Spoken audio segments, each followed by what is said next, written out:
Assalamualaikum warahmatullahi wabarakatuh. Jumpa lagi kita dengan channel saya. Hari ini 24 bulan Disember 2024 Masehi bersamaan dengan 22 Jamadil Akhir 1446 Hijriah. Sekarang ni pukul 4.50 petang. Seperti biasa, video dari report kita untuk hari ini. Malam tadi saya tak keluar pergi mana-mana. Lepas pada mana mari?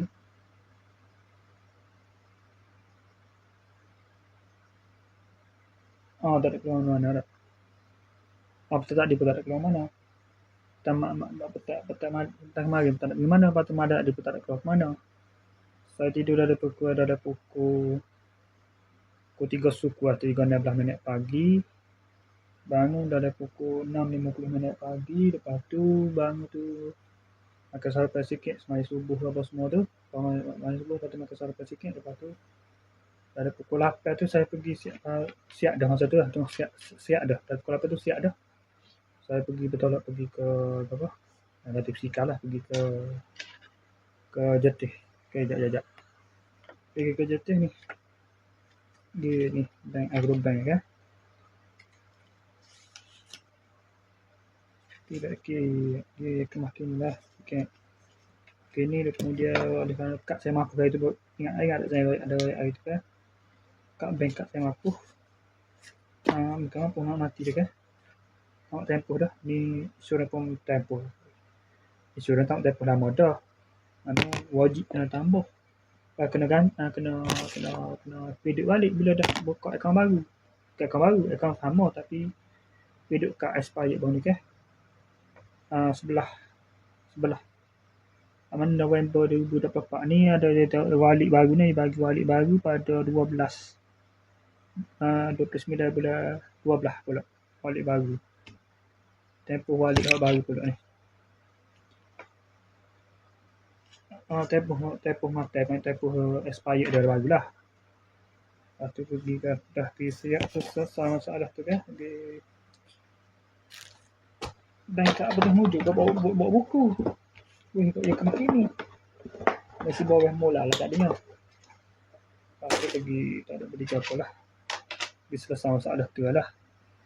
Lepas tu singgah di awal pasakan masa dah klik tadi. Ajak nak makan kedai nasi air kaplik tutup lagi ni. Lepas tu makan kedai Mokzar lah. Lepas tu klik dah dekat nak dah macam tu barulah klik daripada tu. Klik trip makin rumah lalu lah. Singgah rumah Kak Lisa sekejap. Lepas tu barulah klik ke sini. Klik sini sedang balik lahu. Lepas tu duduk relax main game apa Facebook apa semua tu. Dan tempoh tu pun tak ada mana Facebook buat lah. Lepas tu semaya lahu dalam pukul berapa dia? Pukul 2.40 dia. Dari pukul 3 dekat pukul 3.5 lahu. Lepas tu main internet ni. Lepas tu main Facebook sekejap. Lepas tu tengok WhatsApp sekejap. Lepas tu pukul 4.50 tu buat video ni. Okey, sekadar itu saja untuk sesi video dari report kita untuk hari ini. Assalamualaikum, jumpa lagi. Tak ingat. Sebelum ada tu singgah rumah Pak Suh, tak ingat. Tu rumah Pak Suh, rumah anak Pak Suh tu dah. Bapak saya kerja dulu lah tempat awak rumah dulu. Sebelum ada awak rumah ini kan. Rumah dia tu. Dia kawasan ramai lah. Kita belajar itu. Dah lah singgah situ sekejap. Sebelum pergi ke ni. Sebelum singgah Muhammad Azhar tu. Sebelum singgah Muhammad Azhar sebelum pergi tengok kat. Dah kena lalu ke rumah tu dulu. Ke Jerebung dulu. Lepas tu baru sampai kat Ayah Gemprik. Lepas tu singgah Muhammad Azhar. Lepas singgah Muhammad Azhar barulah singgah Muhammad Azhar saya barulah beli. Okay, lepas pada ni asal ni nak tak semaya asal ni. Lepas pada tu semua buat ni duk main internet Facebook pada main game sekejap. Lepas tu saat ni pukul 4.50 saat ni terus buat video ni. Baru teringat nak video. Okey, sekadar saja untuk sesi video dari report kita untuk hari ini. Assalamualaikum, jumpa lagi. Bye.